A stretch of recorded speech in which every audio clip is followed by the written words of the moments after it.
স্বস্তিকা মুখার্জি আমার খুব পছন্দের একজন অভিনেত্রী। হ্যাঁ, অবশ্যই আমার নামের সাথে মিল আছে তা বলে নয়। উনার অভিনয় এবং উনার দক্ষতার জন্য। উনি নিজেকে এত সুন্দর করে রিপ্রেজেন্ট করেন এবং প্রত্যেকটা জিনিস ওনার কাছ থেকে শিখতে হয়, কীভাবে মোটিভেট হতে হয়। সেরকম একটা জিনিস বলি, আমরা সোশ্যাল মিডিয়ার যুগে এসে মানুষ যারা মানে বাইরে ভিডিও বানাই, পোস্ট করি, তাদেরকে যে যা ইচ্ছা পারে বলে দিতে পারে। অবাধভাবে লিখে দিতে পারে, ঠিক আছে?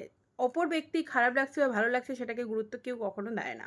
হ্যাঁ, অবশ্যই আপনার ভালো লাগাটা আপনি ব্যক্ত করবেন, খারাপ লাগাটাকেও আপনি ব্যক্ত করবেন। কিন্তু কেন আপনি যেটা বলছেন সেটা মুখ ফুটে লোকসমাজে যখন বলতেই পারবেন না, বিপ, বিপ, বিপ, বিপ করে দেবেন, তাহলে লিখবেন বা কেন? তাই না? সেরকম একটি পোস্ট করেছিলেন স্বস্তিকা মুখার্জি খুব তাড়াতাড়ি, এবং সেই পোস্টে একজন উনাকে উনার একটা মানে সুন্দর গঠনমূলক কমেন্ট করেছিলেন, যেটা উনাকে চারিত্রিক গঠনকে খুব ভালোভাবেই ব্যক্ত করে।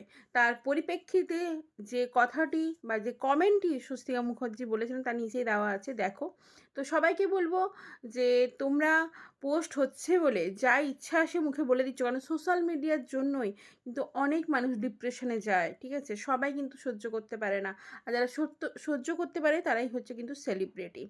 তো যাই হোক, থ্যাংক ইউ স্বস্তিকা মুখার্জি, আপনি আমার ভালোবাসার জায়গায় থাকবেন এবং আপনার মুভি আমাকে অনেক অনেক বেশি কিছু শেখায়, অনুপ্রাণিত করে। আমি খুব খুশি হই আপনার মুভি দেখে। আর আপনার মতো মানুষ সত্যি খুব কম পাওয়া যায়। ভালো থাকুন, সুস্থ থাকুন।